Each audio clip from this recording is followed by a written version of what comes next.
नमस्कार, नौकीन्यूज़.com में आपका स्वागत है। मैं हूँ इस वक्त ग्वालियर के किले में हूँ और बड़ी खूबसूरत जगह है। मुझे लगा कि मैं भी आपसे यहीं से बात करूँ। वातावरण बहुत अच्छा है, बहुत बेहतर लाइटिंग है, ऊपर आसमान में बादल हैं और उस पूरे वातावरण के बीच में मैं बात करने वाला हूँ कि जो लैब लीक थ्योरी थी उसका क्या हुआ।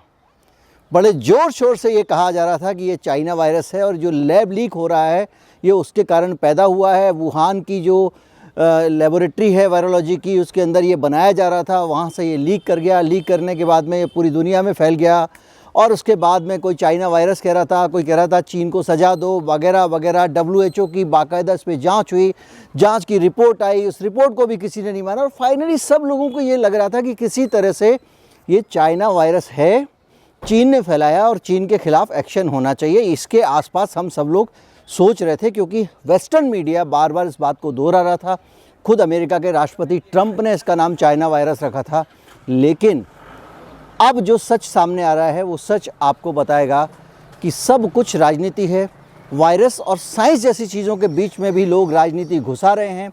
वायरस के ऊपर भी राजनीति हावी है और अब कोरोना वायरस के मामले में अमेरिका और उसके मीडिया ने चाइना का नाम लेना करीब करीब बंद कर दिया है। क्या हो रहा है, कैसे डेवलपमेंट हैं, कैसे चीज़ें आगे बढ़ रही हैं, कहीं मत जाइए, चैनल को सब्सक्राइब कर लीजिए। बातचीत को आगे बढ़ाते हैं।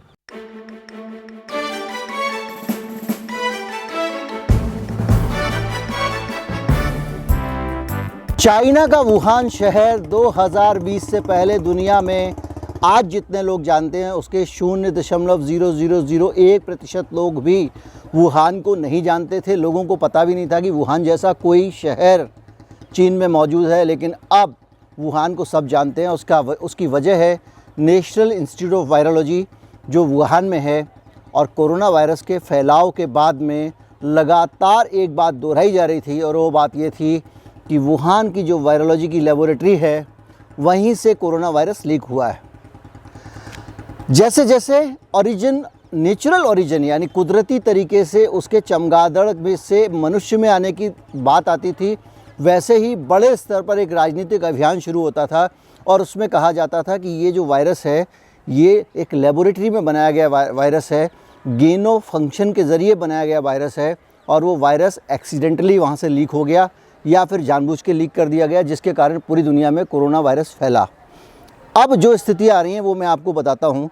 सबसे पहले मैं आपको याद दिलाना चाहूँगा, मैंने एक वीडियो बनाया था और आपको जानकारी दी थी कि मई के महीने में अमेरिका के राष्ट्रपति जो बिडेन ने बाकायदा एक जांच ऑर्डर की थी और वो जो जांच ऑर्डर की थी वो छोटी मोटी जांच नहीं थी। CIA, FBI जैसी सारी की सारी बड़ी बड़ी संस्थाएं जो थी अमेरिका की, उन सबको ये टास्क सौंपा गया था कि वो लैब लीक थ्योरी जो है वुहान इंस्टीट्यूट ऑफ वायरोलॉजी की, उस लैब लीक थ्योरी की जांच करें और पता लगाएं कि वायरस क्या सचमुच लैब से लीक हुआ है, कि वायरस सचमुच लैब से लीक हुआ है या वायरस को जो है वो कुदरती तरीके से चमगादड़ों से आदमियों में आया है। इस पूरे मामले को सबसे पहले डोनाल्ड ट्रंप ने उठाया। उन्होंने इसे एक पॉलिटिकल मुद्दा बनाया और डोनाल्ड ट्रंप का जो बयान था, जो मैसेज था वो ये था कि ये जो वायरस है ये चाइना वायरस उन्होंने उसको नाम दिया और वो बार बार कहते थे कि ये चीन का फैलाया हुआ वायरस है और चीन की वुहान इंस्टीट्यूट में ये पैदा हुआ है। लेकिन उसके बाद से लगातार ये सवाल उठते रहे और कई बार ट्विटर पे अभियान चले और इस बीच में जब वहाँ पे एक इन्वेस्टिगेशन हो रहा था पार्लियामेंट की कमेटी में, वहाँ की यूनाइटेड स्टेट्स की, तो उसमें जो सीनेट की हाउस कमेटी थी उसमें जब हियरिंग हुई, डॉक्टर फाउची को बुलाया गया तो पॉल रेड ने बहुत सारे चुभते हुए सवाल पूछे। वो वीडियो भी मैंने आपको दिखाया था जिसमें पॉल रेड ने बताया कि किस तरह से वुहान इंस्टीट्यूट ऑफ वायरोलॉजी को खुद डॉक्टर फाउची, एंथोनी फाउची यानी अमेरिका पैसे देता था और मदद करता था और वहाँ गेनो फंक्शन टेस्ट के लिए पैसे दिए जाते थे। गेनो फंक्शन टेस्ट, वो गेनो फंक्शन एक ऐसी प्रक्रिया है जो दुनिया में लगातार साइंस में इस्तेमाल की जाती है और उसका आपको एक वाइड इस्तेमाल बताऊं, उसका वाइड इस्तेमाल ये होता है, एक सही इस्तेमाल ये होता है गेनो फंक्शन का कि जब आप कोई एक वायरस होता है उसके अंदर उसकी तमाम सारी एक्सट्रीम कंडीशंस में उस वायरस के कितने वेरिएशन हो सकते हैं, कितने वेरिएंट आ सकते हैं और वो किस किस तरह से इंसान को नुकसान पहुंचा सकता है, इस चीज़ को पता करने के लिए वो वायरस के साथ कई सारे प्रयोग करते हैं और उस प्रक्रिया में नए नए वायरस पैदा करने की कोशिश करते हैं और वो ये जानने की कोशिश भी करते हैं कि जो जानवरों के वायरस हैं क्या वो आदमी के अंदर आ सकते हैं, मनुष्य के शरीर में आ सकते हैं और यही गेनो फंक्शन टेस्ट होता है। अमेरिका ने गेन ऑफ फंक्शन टेस्ट जो है वो लगातार फंड किया, ऐसा आरोप लगा।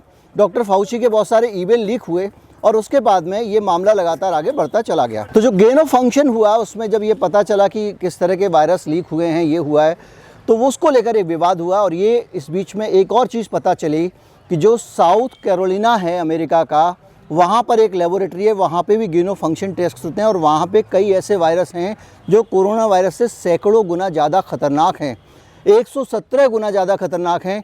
ये बाकायदा सीनेट की कार्रवाई में दर्ज है।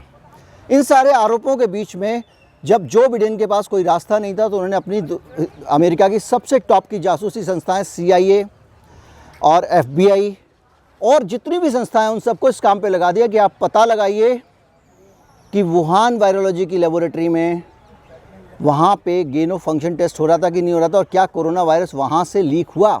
इस बीच में इस पूरे मामले की एक जांच WHO कर चुका था।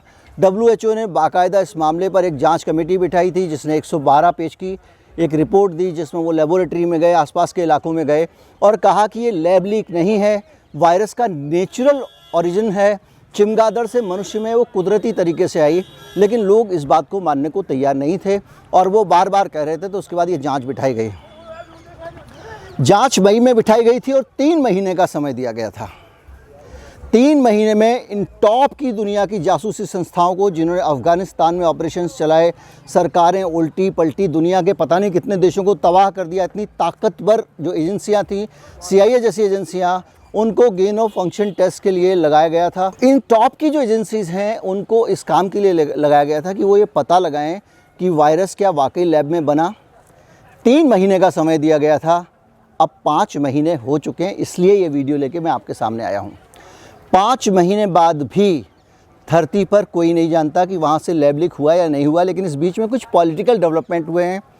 3 बार जो बिडेन की बाकायदा शीपिंग से बात हुई, चीन और अमेरिका आपस में बातें कर रहे हैं और एक मुलाकात भी हो जाती है और उस मुलाकात में ये कहा जाता है कि हम लोग परंपरागत दुश्मन की तरह काम नहीं करेंगे, दोस्त की तरह काम करेंगे, हम लोग मिलजुल कर काम करेंगे, इस दुनिया में तनाव को कम करेंगे।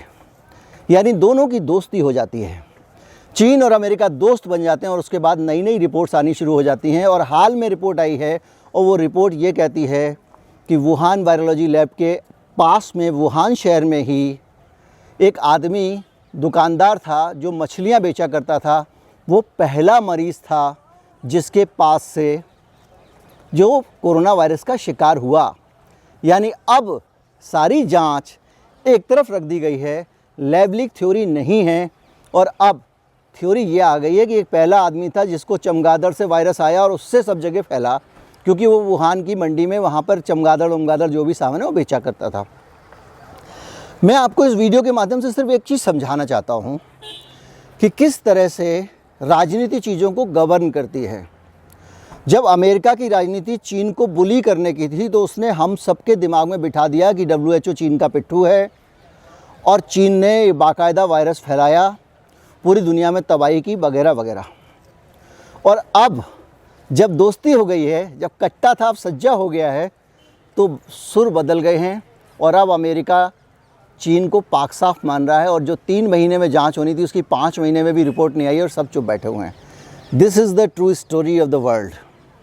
धरती की हकीकत है ये है वर्ल्ड ऑर्डर। चीन दुनिया का सबसे अमीर देश बना है और अमेरिका उससे रिश्ते सुधारने में लग गया है, तो वायरस को लेकर जिम्मेदारियां भी बदल गई हैं। यानी हम सब वेस्टर्न मीडिया के माध्यम से जो चीज़ें देखते हैं वो चीज़ें कुछ और होती हैं, ग्राउंड लेवल पे चीज़ें कुछ और होती हैं। मैं कई मामलों में इस सच को आपके सामने इस्टेब्लिश कर चुका हूं और ये फिर आपके सामने आ गया है। उम्मीद करता हूं वीडियो आपको अच्छा लगा होगा। अगर अच्छा लगा हो तो ज़्यादा से ज़्यादा लोगों तक पहुंचाएं, इसको शेयर करें। चैनल को सब्सक्राइब नहीं किया है तो ज़रूर कर लें, क्योंकि सब्सक्राइबर होना बहुत ज़रूरी है। नमस्कार, जय हिंद।